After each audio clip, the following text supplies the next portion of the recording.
Edward Hennigan here? No? What about Hanna Frankel? Okay. So you'll be up next, and you have 1 minute to speak. You have 3 minutes. Thank you. My name is Annalisa Flatman, and I'm here to talk about the impact of allocating $75,000 to fund worker-owned cooperative development here in Austin. I'm here representing the Austin Cooperative Business Association, and we're a member organization where we have 19 member co-ops in Austin. About half of those are worker-owned co-ops, and they, in turn, represent about 25,000 individual people. Worker-owned co-ops are businesses that are owned and governed by the people who work there. They are inherently empowering, and they can create small and mid-sized businesses that are more resilient, pay higher wages, retain workers longer, and build higher level skills than their conventionally owned counterparts. Investing in worker-owned co-ops is an investment in Austin, and worker-owned co-ops are inherently anchored in their communities. They don't leave, they stay because they're owned by people who live here. But I don't really have to tell you all the great things about worker co-ops. You, City Council, has supported worker co-ops for years, continually. I want to especially thank Councilmember Poole, who has identified this funding as a priority for this budget year. But you also you commissioned a report on co-op economic impacts in 2015. You asked Economic Development to create recommendations, which they did. That's where that $75,000 number comes from. This February, the Economic Development Department put on an excellent co-op development workshop introducing people to the co-op model. And City Manager Cronk included a similar workshop in this year's budget. It was so successful.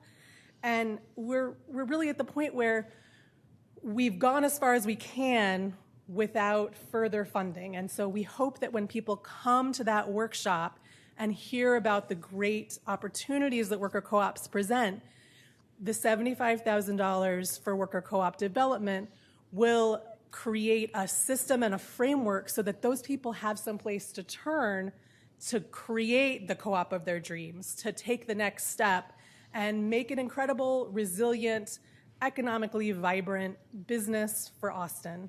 Thank you. Thank you. Ms. Frankel, you had some time donated from Ryan Crowley. Is Ryan Crowley here? Okay, so you'll have 2 minutes. Is Ryan Neal here? Okay, so you come on over. You have time donated from 2 people. Is Doug Addison here? No, he left. Okay, what about Carol Lilly? She also left. So you'll have 1 minute. 2 minutes and then 1 minute. Go ahead, please. Hello, Council. Good evening. Thank you for being here, Mayor Pro Tem, City Manager, all y'all. My name is Hanna Frankel. I'm a resident of District 7. I'd like to echo what Annalisa said, that we've done a lot in the cooperative community with very little.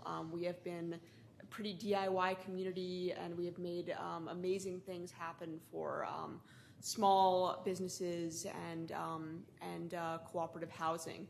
I myself am a 10-year resident of cooperative housing because I was a beneficiary of the cooperative community's ability to give me some economic stability early on and pay rents that are much less than most people do. I was able to become a small business owner by the time I was 30, which I don't think would have been possible had I lived somewhere that did not help me help myself. I'm a member of the ACBA, as is my housing co-op. I am, of course, here to speak in support of the proposal to allocate $75,000 to help other people help themselves with the creation of with more worker-owned co-ops in Austin. I'd especially like to thank Councilmember Poole, who is my representative, for including this on her priority list. Cooperative businesses are those that are mutually owned and managed by its workers, for those that may not know. In Austin alone, they have spanned fields including bakeries, software development, taxi cab drivers, website creation, breweries, small-scale agriculture. This funding specifically will let the city's small business program conduct public outreach, provide technical assistance and development services, making the option of cooperative conversions available to more new and existing local businesses. The option of cooperative conversion is actually offers small business owners who are ready to retire the opportunity to sell their businesses to their workers, which can help a lot of iconic and long-term businesses stay in Austin. Other cities, including Madison, Wisconsin, and New York, have allocated $5 million and $1.2 million, respectively, to worker cooperatives. So this is not an unprecedented motion. Thank you very much. Thank you. Yep.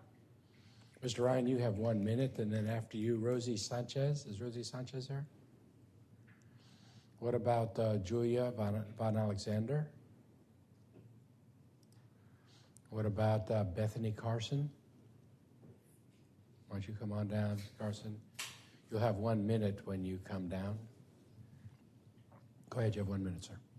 Hello, my name's Ryan Knoll. I'm a resident of District 7, and I've been working in a worker cooperative for 2 years now.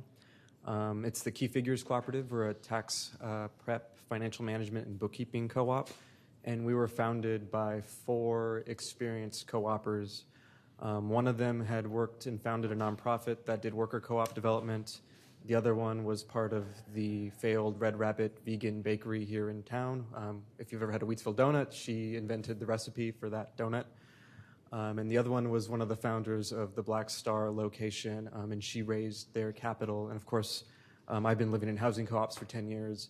And we were able to make this successful business because we had amongst us probably 20 years of cooperative experience, but not everyone has had that background. So we really need something like the $75,000 for worker co-op education to make it accessible to people who have, not spent a lifetime doing this unique business model. So I hope you can support that budget item. Thank you. Thank you. You have 1 minute, Ms. Carson. Is Benjamin Bradley here? Do you want to speak? You have time donated by Matt Dietrichson. I think he left. He left? Okay, so you have 1 minute in a moment. So you have 1 minute. Great. Thank you, Mayor Adler and council members. My family and I live in District 7. I'm here today to speak in support of funding for the creation of worker-owned cooperatives in Austin. I'm a co-owner of a tech cooperative. I co-own my company with 5 other people. We make decisions together on how to run our business on a day-to-day basis. We share profits equally at the end of the year, and as we scale up, we're bringing on co-owners rather than employees. One important aspect of my business is its resilience. IT work is inherently lumpy. Sometimes we have busy months, sometimes we have slow months, and in those slow times, where a traditional company might fire employees, we instead can choose to come together and take a pay cut or defer payment so that we can ride out the storm instead of losing our jobs. In addition, we cultivate leadership among our team by coaching each other as entrepreneurs, trying to be the best boss that we can for each other. In summation, worker cooperatives provide stable, resilient businesses and opportunities for leadership, hoping to train the next generation of entrepreneurs. Thank you very much. Thank you.